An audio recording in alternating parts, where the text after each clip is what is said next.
Okay, welcome back to this module, which is moving forwards and backwards and turning. So in the previous module, we looked at the stance, Zenkatsu Dachi, and the importance of the wide stance. And so now we can actually start drilling in Zenkatsu Dachi, up and down, forwards and backwards, moving forwards and backwards, and turning. Okay, so many people don't know this. A lot of people just try and go into this stance, and when they teach this stance, and people don't quite understand. And there's a lot of questions. And there's nothing wrong with asking questions, because if you don't know the answer, then how can you learn from it? So I've devised 3 golden rules, and I call them the 3 golden rules of movement. Okay, when you're moving forwards and backwards, rule number 1 is the feet move in and out. So when we're stepping from here, the feet slide in and out. And when they come together, the knees come together, the ankles come together, and we come in and out. So the question you ask, why do the feet come in and out?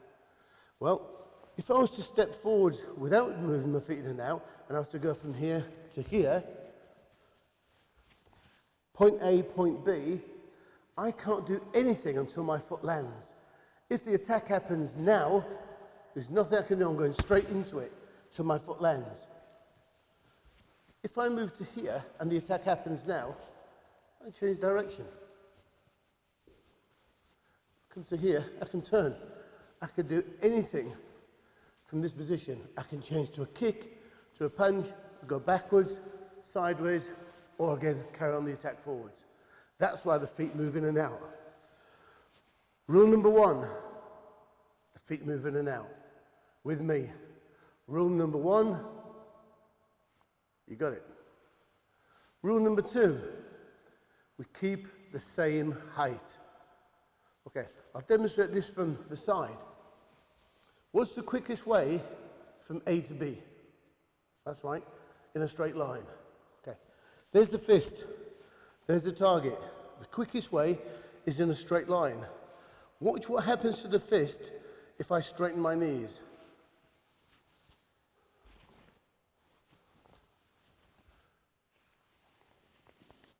Straight line, we've lost time, lost speed.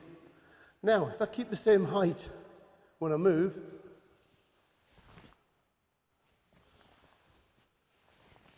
straight line, A and B. This is why we must keep the same height when we're moving. Also, if you're looking at me from the front, okay, and I step forward towards you to attack, watch my height. I'll just come back a little bit from the camera from here. As soon as you see me move, now you can sense it straight away.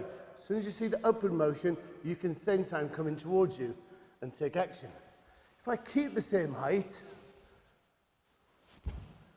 it takes longer for the brain to understand this, and so you can be on someone a lot quicker.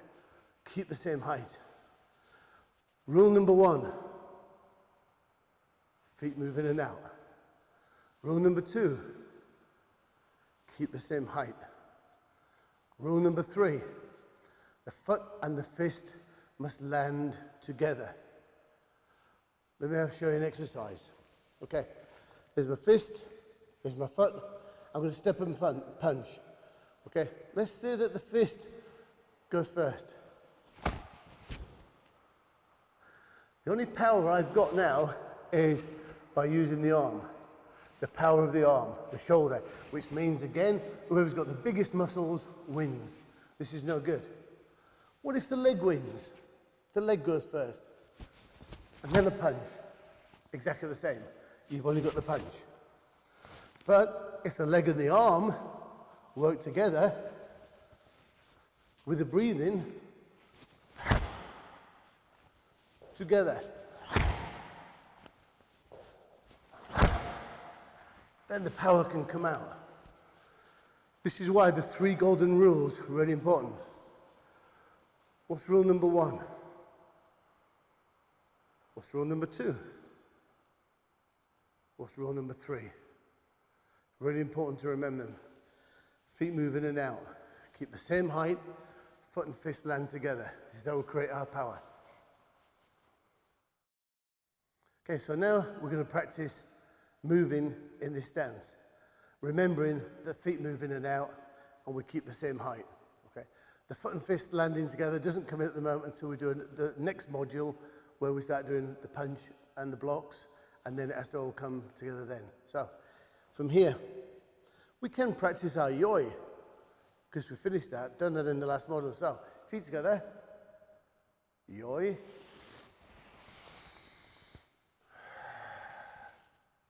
Put the hands on the hips. Step forward with your left leg, Zenkutsudachi. Good. Check your stance. Nice and wide, and a bend. Check your posture, your back straight, chin's up, hands on your hips, and you're looking forwards. Next one, when I say itch, you're going to slide your feet together. With me, itch, and back. Itch, slide it along the floor, and back, slide it back. Same position it came from. This time, when we prepare, we breathe in. This is the preparation breath. Itch, and back. Itch, breathe out. Itch. Now we're going to step forward. But if we step forwards in a straight line, what do we lose? Our balance. So we step out. Step back.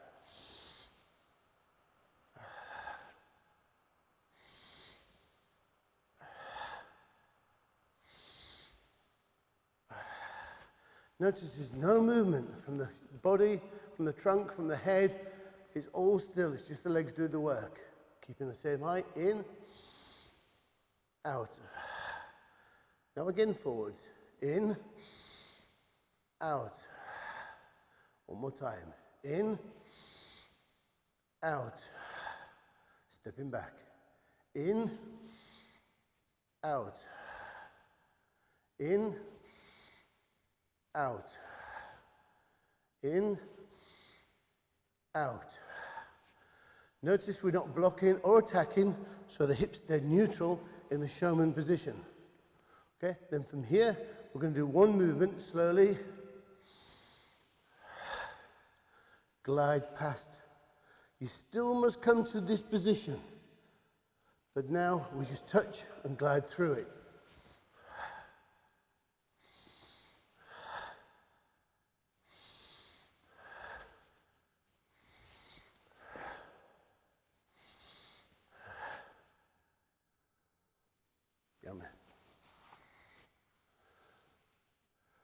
Good.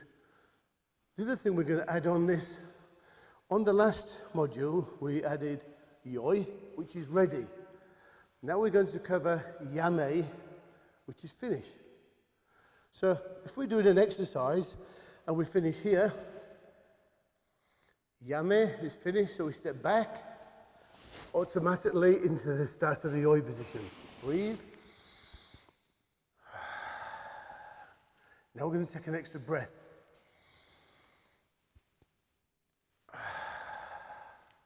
Right leg comes in, bows, whoosh, automatically yoi. You're ready to perform again. Left leg forward, and then practicing your moves. In and out, in and out, in and out. If you have the room, do it 5 times. 5 times forward, 5 times backwards. 5 forward, 5 back. You don't need to get any quicker. At this stage, just keep it nice and slow. Trying to get your breathing. Really important to breathe in, and your eyes staring all the time, looking at the opponent. Never turning around and looking around. In it always. In.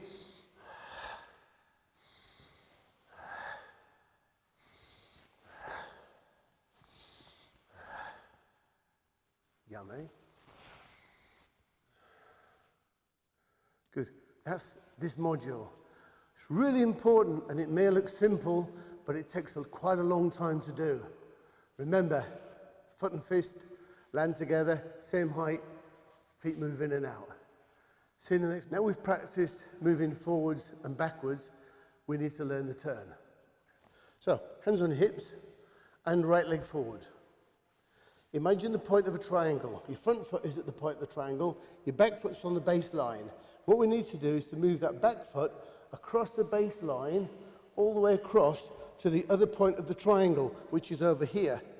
So you move your foot right across, and then just twist in, and so you're in a nice stance this way. Okay, let's do it again from here. Back foot moves across and twists. Okay, let's cover it in a little bit more detail. It's important when you're moving that back foot across from in here, you push it on the baseline. If you don't, watch what happens. Let me do it from behind so you can see. If I do this,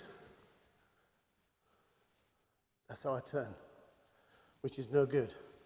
If I push it across the baseline, it must stay right across the baseline. Look at my front foot, knees bending, and it's twisted. The hands on the hips. Look at this foot. This is how you need to have this on the ball of the foot. Okay, the body's flexed. Then when it turns, you're in a nice wide stance. Again, practice stepping forwards and backwards. Push the foot across and turn. Then you can practice on this leg, across and turn. You can keep going sideways, up and down, practicing the turn. We'll cover this in a little bit more detail for the next grading exam and while we're practicing on our future moves. But that's it. So now we know how to move forwards and backwards. We know the 3 golden rules, which are rule number 1, feet move in and out. Rule number 2, keep the same height. Rule number 3, foot and fist land together. Okay? We know how to move forwards, sliding our feet forwards and backwards, and we know how to turn on both legs. Fantastic. That is a lot of the very basics on how to move in karate. Next module, we start on the actual moves that you'll need for your exam. We'll see you then.